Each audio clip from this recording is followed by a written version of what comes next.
Terima kasih atas kesempatannya. Perkenalkan, nama saya Melensia Isabella, NIM 2018-210-585. Di sini saya akan menjelaskan tentang marketing plan. Marketing plan merupakan dokumen tertulis yang berisikan ringkasan dari situasi pemasaran bank, tujuan yang ingin dicapai, dan mengusulkan rencana atau aktivitas dalam rangka mencapai tujuan yang ditetapkan oleh suatu bank. Selanjutnya saya akan menjelaskan tentang rencana eksekutif atau executive summary. Merupakan rangkuman dari rencana pemasaran secara menyeluruh yang berisikan tentang peluang pasar, tujuan yang akan dicapai, serta strategi pemasaran sebagai serangkaian kegiatan untuk mencapai tujuan dari bank tersebut. Rencana pemasaran bank membuat perencanaan bank secara tertulis dan mencakup target pasar dan produk yang ditawarkan, target dana, target ekspansi kredit, anggaran yang akan digunakan, serta menetapkan penanggung jawab pemasaran. Terima kasih atas kesempatannya. Nama saya Ahmad Faisal Nugroho, NIM 2018-210-605. Jadi di sini saya akan lanjutkan rekan saya, yaitu analisis situasi atau situation analysis. Jadi analisis situasi ini ada 3, yaitu ringkasan pasar atau market summary, analisis SWOT, dan kesimpulan analisis situasi. Jadi ringkasan pasar atau market summary dibagi menjadi 2, yaitu yang pertama ada lingkungan mikro dan lingkungan makro. Terus di lingkungan mikro ini ada manajemen bank sendiri. Jadi dalam merancang rencana pemasaran, manajemen pemasaran memperhitungkan kelompok dalam perusahaan seperti manajemen puncak, keuangan, riset, dan perkembangan, pembelian, operasi, akuntansi. Jadi semua kelompok saling berhubungan membentuk lingkungan internal. Jadi kelompok-kelompok ini bekerja sama secara harmonis untuk memberikan nilai dan kepuasan pelanggan yang unggul.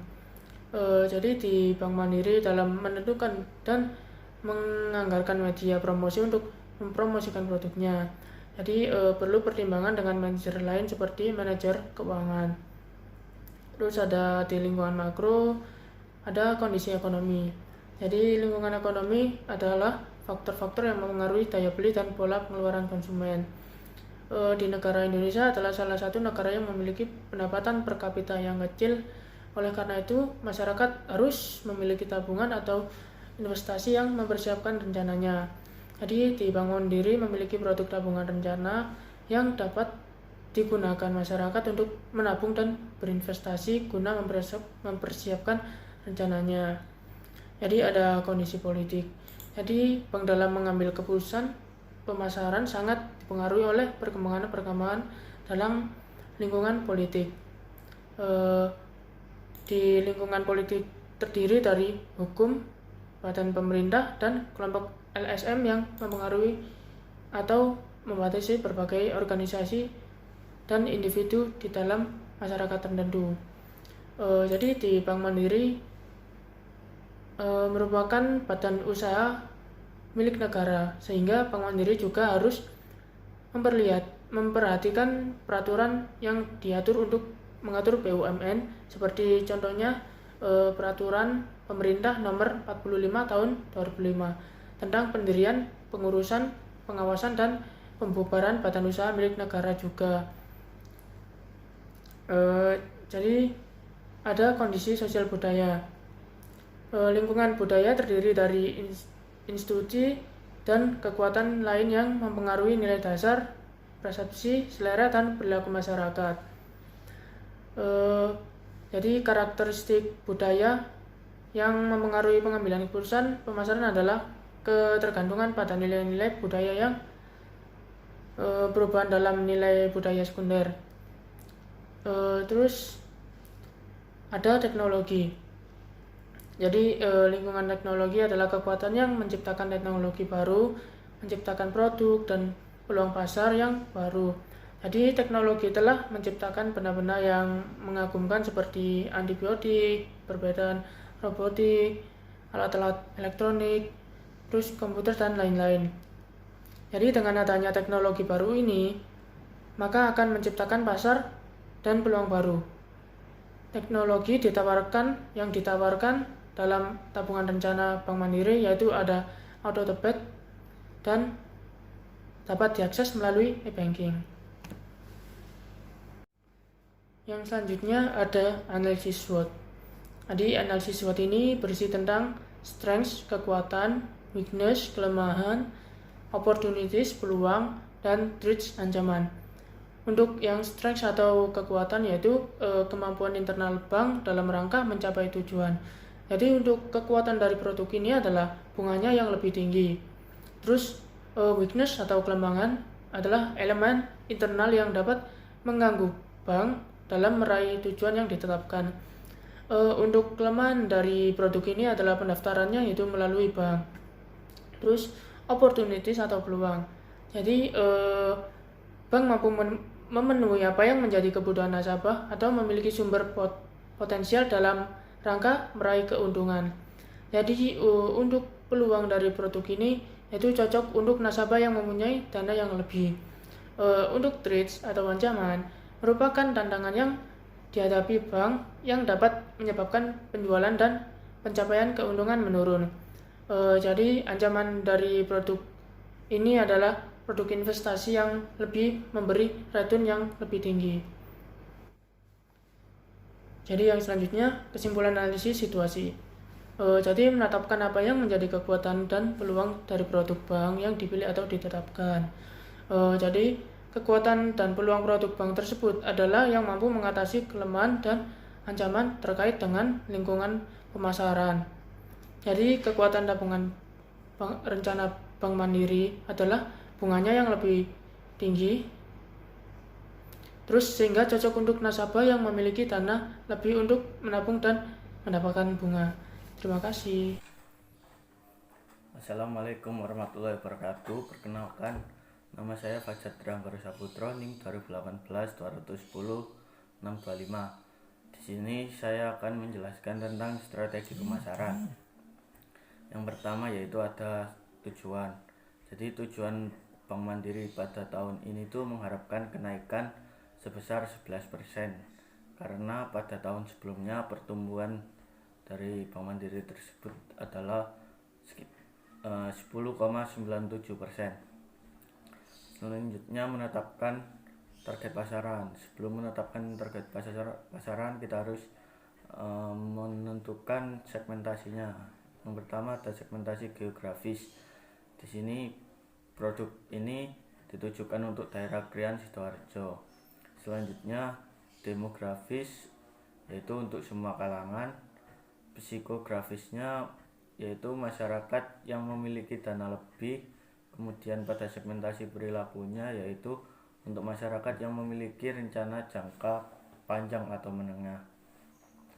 Selanjutnya ada pasar sasaran, yaitu produk ini ditujukan untuk orang yang memiliki dana lebih untuk ditabung dalam jangka waktu tertentu.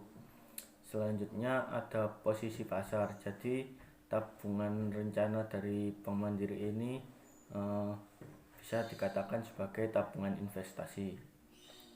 Kemudian untuk strategi pemasaran mix, yaitu yang pertama ada strategi produk, yaitu tabungan ini yaitu tabungan berjangka dengan setoran bulanan atau jangka waktu yang fleksibel sesuai kebutuhan nasabah.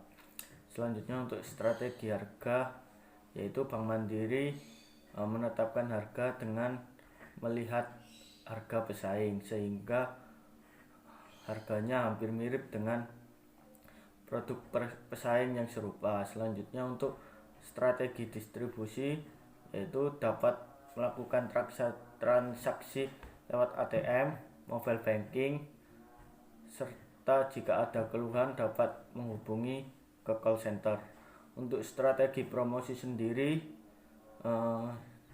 yaitu dengan cara menawarkan produknya lewat brosur dan penawaran secara langsung ketika ada calon nasabah yang datang ke kantor cabang atau kantor cabang pembantu.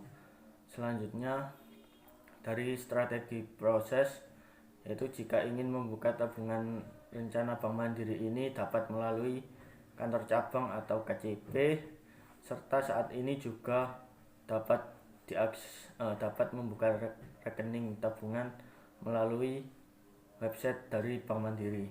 Untuk strategi orang sendiri, Bank Mandiri harus memperhatikan karyawannya seperti perilaku, penampilan, cara berpakaian, cara berbicara, cara bertanya. Jadi contohnya yaitu semisal dalam berperilaku yaitu harus rajin, jujur. Selanjutnya dalam berpenampilan harus rapi dan serasi. Selanjutnya dalam berpakaian seperti yang sudah ditentukan. Selanjutnya untuk strategi bukti fisik, yaitu layout dari Bank Mandiri ini berada di sekitar area perkantoran, perumahan, dan di depannya itu banyak sekali warung-warung makan. Selanjutnya parkirannya terletak di depan dan di samping gedung. Untuk yang di samping gedung ini digunakan sebagai parkiran motor, dan di depan gedung ini digunakan untuk parkiran mobil. Sekian dari saya, terima kasih. Terima kasih atas kesempatannya. Nama saya Delia Nur Safitri dengan NIM 2018-210-632. Di sini saya akan menjelaskan tentang program kerja. Program kerja adalah kegiatan yang dirancang untuk dilaksanakan selama satu periode tertentu. Untuk program kerja Bank Mandiri, salah satunya yaitu melakukan promosi produknya, salah satunya produk tabungan rencana. Promosi ini bisa melalui website resmi dari Bank Mandiri. Untuk kegiatan promosi tabungan rencana, yang pertama yaitu promosi melalui brosur, membutuhkan 1000 lembar brosur.